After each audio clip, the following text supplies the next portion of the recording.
শ্রীমদ্ ভগবদ গীতার চতুর্দশ অধ্যায় গুণত্রয় বিভাগ যোগ।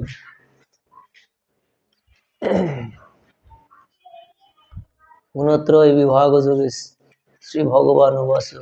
প্রথমেই ভগবান বললেন, হে অর্জুন, পরম ভূয় প্রবক্ষ্যামি জ্ঞানানাম জ্ঞানম উত্তম ইয়াজ্ঞাতা মুনয়ে সর্বপরম সিদ্ধিমিত গতা। অর্জুন বললেন, ভগবান শ্রীকৃষ্ণ বললেন, হে অর্জুন, তোমাকে যে সমস্ত তত্ত্ব কথা পূর্বে বলেছি এইটা পুনরাবৃত্তি করছি এবং এর চাইতে উত্তম কথা আজকে তোমাকে আস্বাদন করাচ্ছি। যে কথা শ্রবণ করে যে তত্ত্ব জেনে যেটা অবগত হয়ে মুনি ঋষি যোগী এরা এই বন্ধন থেকে অর্থাৎ তারা এই দেহবন্ধন থেকে মুক্ত হয়ে তারা সিদ্ধি লাভ করিয়াছে, সেই জ্ঞানের কথা তোমাকে আমি পুনরাবৃত্তি করছি তোমার কাছে। ইদং জ্ঞানমশ্রিত মম সাধর্ম আগতা স্বর্গপি ন উপজায়ন্তে প্রলয়ন ব্যথনসিতা। এবং এই জ্ঞান যদি তুমি লাভ করতে পারো, এই জ্ঞান লাভ করলে জীবের কি হয়, এই সৃজনকালে এই পৃথিবী অর্থাৎ সৃজনকালে অর্থাৎ তার জন্ম হয় না, আর প্রলয়কালেও তার ধ্বংস হয় না। তাহলে সেই জ্ঞানটা কি? সেই জ্ঞানটা হচ্ছে যে দিব্য জ্ঞানের কথা ভগবান বলে। এই দিব্য জ্ঞান লাভ করার কথা বলে।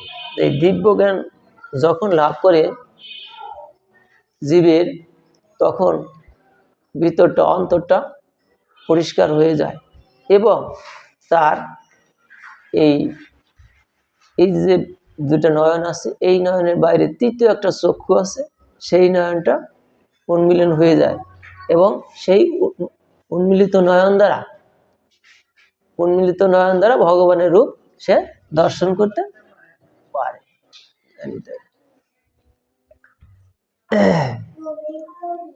এবার বললো যে এই সংসারখানা কিসের? তিনটা গুণের দ্বারা।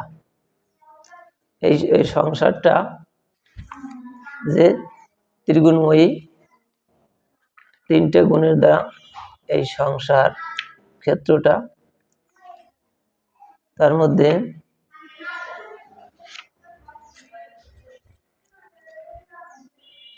বললো যে